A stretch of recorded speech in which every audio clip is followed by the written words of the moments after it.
Good morning, friends. Today I am going to summarize the book Eat That Frog written by Brian Tracy.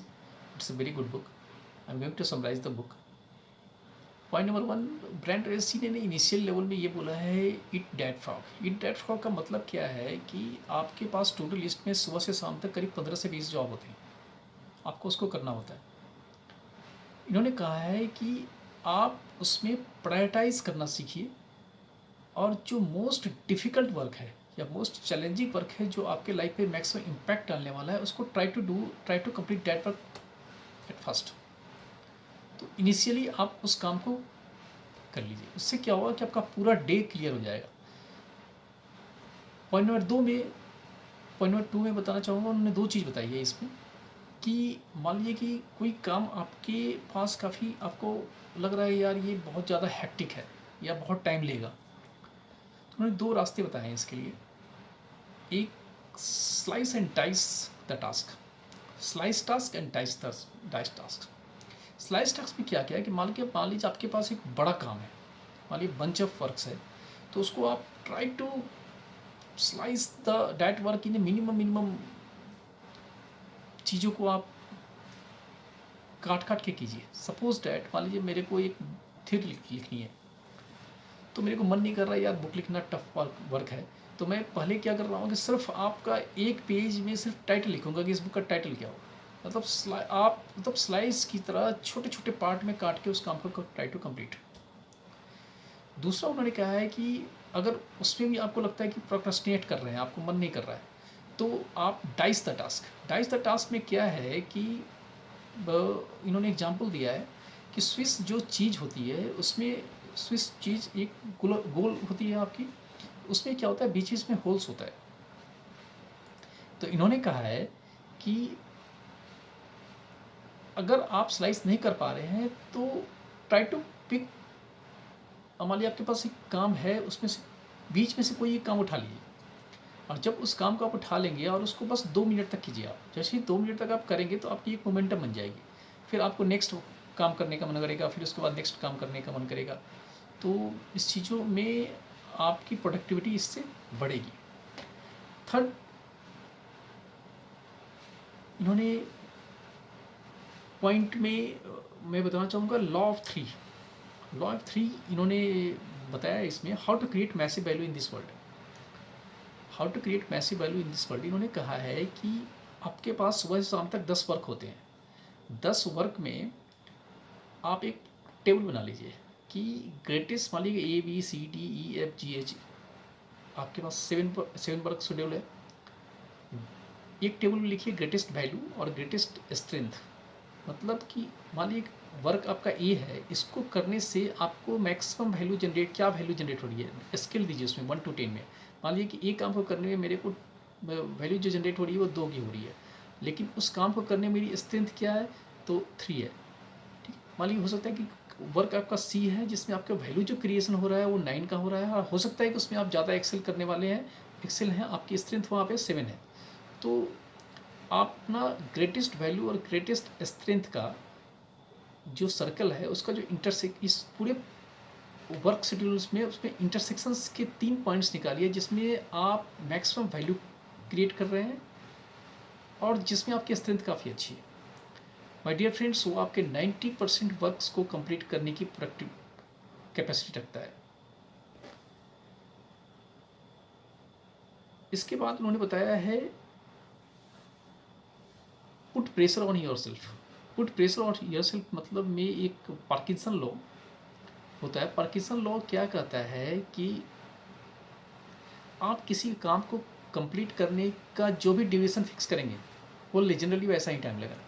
मान लीजिए हमको यहाँ से दिल्ली से फ्लाइट, दिल्ली में हूँ मैं, दिल्ली में गाड़ी से मेरे को गुड़गांव जाना है, मान लीजिए 1 घंटे का रास्ता है। ठीक है, अब मैं सोच रहा हूँ कि यार यहाँ से जाने में 1.5 घंटा लगेगा, तो फिर आपको 1.5 घंटा ही लगेगा। तो मान लीजिए कि मेरे को एक पन्ने आप लिखने हैं, मैं सोच के चल रहा हूँ कि इस एक पन्ने को मेरे को आधे घंटे में कंप्लीट करना है, और तो आपको वो आधे घंटे लेगा। अगर यार मैं सोच के चलूँ इनिशियली कि नहीं यार मेरे को इस काम को 10 मिनट में कंप्लीट करना है, तो आप उस काम को 10 मिनट में ही कंप्लीट कर सकते हैं। सो पार्किंसन लॉ ये कहता है कि जैसे ही आप प्रेशर क्रिएट करते हैं अपने ऊपर उस काम को कंप्लीट करने का, उसके लिए उन्होंने बोला है कि क्रिएट डेडलाइन। हर काम को कंप्लीट करने का एक आप डेडलाइन बनाइए कि हाँ, ये काम आपको मिला है, इस डेडलाइन में I am going to complete this works.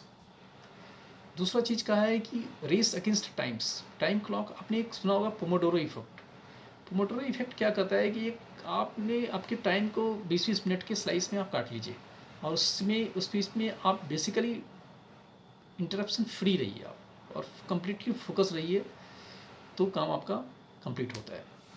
Basically इन्होंने ये कहना चाहा है कि आप डेडलाइन जितना कम रखेंगे, आपके वर्क कंप्लीट होने की प्रोबेबिलिटी अपने आप आपको रास्ता दिखाई दे देगा कि इस रास्ते के थ्रू जाकर मैं उस काम को कंप्लीट मिनिमम टाइम में कंप्लीट कर सकता हूँ। उसके बाद से इन्होंने फोकस किया है कि प्लान ऑलवेज एडवांस। एक रूल है 10-90 का। 10-90 का रूल ये कहता है कि अगर आप 10 मिनट किसी चीज़ की प्लानिंग में लगाते हैं तो वो आपका 90 मिनट आपके एग्जीक्यूशन में सेव होता है। इसी तरह मान लीजिए पूरे एक दिन में 24 घंटे होते हैं, 24 घंटे का मतलब 1440 मिनट होता है। तो आप इस 1440 मिनट का 2% रूल एक बताया उन्होंने, 2% यानी आपका करीब करीब 28 मिनट आप अपने पूरे डे की प्लानिंग में दीजिए। 28 मिनट मतलब अप्रॉक्सीमेटली हाफ एन आवर आप प्रीवियस डे के को रिव्यू कीजिए और नेक्स्ट डे के प्लानिंग में लगाइए। मान लीजिए आपका एक मंथ 30 दिन का होता है, तो उसका 2% यानी 0.6 डेज, यानी 1.5 दिन आप उसमें दीजिए पूरे महीने की प्लानिंग के लिए। इससे आपकी प्रोडक्टिविटी आपकी इंक्रीज होगी। तो इन्होंने इस पर ज़्यादा फोकस किया है कि कुछ भी करने के पहले आप एडवांस प्लानिंग कीजिए। उसके बाद नेक्स्ट टॉपिक में इन्होंने ज़्यादा फोकस किया है लार्ज चंक्स। होता क्या है कि मान लीजिए कि आपको कोई काम अलॉट होता है या हम लोगों को किसी काम को अलॉट होता है, काम को करते करते बीच में डिस्ट्रैक्शंस आती है। डिस्ट्रैक्शन से मान लीजिए मेल आ गया, आपका फेसबुक आ गया, आपके पास मैसेज आ गया, आप उसको देख रहे हैं, तो उससे क्या होती है आपकी प्रोडक्टिविटी काफ़ी डिक्रीज होती है। तो इन्होंने कहा है कि अपने आप जो काम ले रहे हैं या काम कर रहे हैं उसको डिस्ट्रैक्शन फ्री रखिए और लार्ज चंक्स में कीजिए। मान लीजिए कोई काम को कर रहे हैं तो उसको रेगुलर स्ट्रिक्टली कीजिए, 1 घंटे 2 घंटे का टाइम पीरियड लीजिए, उसमें कीजिए, तो उसमें आपकी प्रोडक्टिविटी आपकी बढ़ेगी। उसके बाद से एक चीज़ इन्होंने बहुत अच्छी बताई है कि होता क्या है, ह्यूमन नेचर होता है कि मान लीजिए A B C आपके पास काम होता है, तो आप ए काम करते हैं, बिना फिनिश किए हुए आप बी में चले जाते हैं, बिना फिनिश किए हुए आप सी में चले जाते हैं, फिर आप ए में चले जाते हैं, फिर बी में चले जाते हैं। उससे क्या होता है कि आपकी प्रोडक्टिविटी डिक्रीज करती है। अगर आपके पास 3 काम है A B C, तो ए को आप एक लॉन्ग ड्यूरेशन तक कंप्लीट कीजिए, जब तक वो कंप्लीट नहीं हो तब तक आप बी में हाथ मत डालिए, ठीक है। तो ये आपकी प्रोडक्टिविटी आपकी इंक्रीज करेगा। होता क्या है कि ह्यूमन ब्रेन में कंटेक्स्ट का चेंज होता है। मान लीजिए हम लोग टीवी देखते हैं या लैपटॉप कंप्यूटर में, कि आप कभी एक सॉफ्टवेयर चल रहा है, ऑटोमेटिकली आप दूसरे सॉफ्टवेयर में चले जाते हैं, तो थोड़ी सी टाइम लगता है। जब ह्यूमन ब्रेन भी एक तरह से एक सॉफ्टवेयर है, आप कभी एक काम को कंप्लीट कर बिना किए हुए बी में चले हैं, तो आपका कंटेक्स्ट का स्विचिंग होती है। उसमें क्या होता है कि आपकी प्रोडक्टिविटी घटती है। तो बेसिकली इस बुक में मैं क्रक्स ये बताना चाहूँगा कि आप अपने काम को प्रायोरिटाइज करना सीखिए। Follow the Pareto principle, 80-20 rule.